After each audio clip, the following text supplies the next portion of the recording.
The quiz problem for today. We had the function y equals 0.02 t squared minus 14t plus 100. Perhaps recognizable to you as a very plausible depth versus time function. And we're asked to find the average slope of the graph of this function between clock time t equals 2 and clock time t equals 2.1. Let's implicitly assume that t is measured in seconds and y is measured in centimeters. In order to find the average slope, or the average rate of change, and that's what the average slope of course tells us, we first evaluate y at clock time 2, then at clock time 2.1. Very straightforward evaluation gives us 72.08 and 70.69. And we're asking now, how do we get the average slope from this information?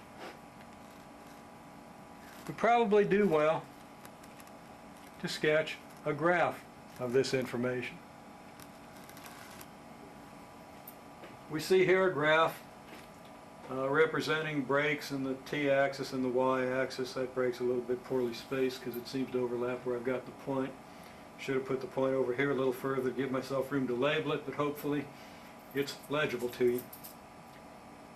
At clock time t equals 2 seconds, the depth is 72.08, represented by this point. Clock time t, depth y. At clock time 2.1, the depth is down to 70.69, and here we are.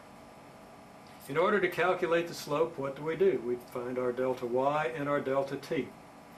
If we go from this point to this point, our delta y is negative 1.39, our delta t is 0.1, implicitly centimeters in seconds, negative 1.39 centimeters in 0.1 seconds. The slope is therefore very easy to calculate. We just do rise divided by run. I haven't labeled it here because I've done the calculation.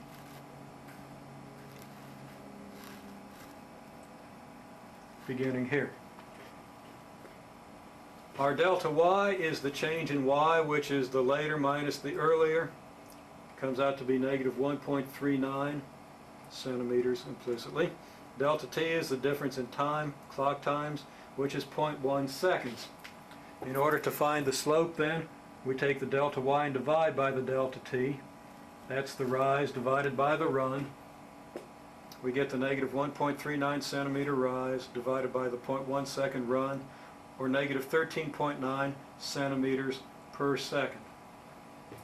So this is how we start with a function, definition of the function, and find the average rate of change between two given clock times, t equals 2, t equals 2.1.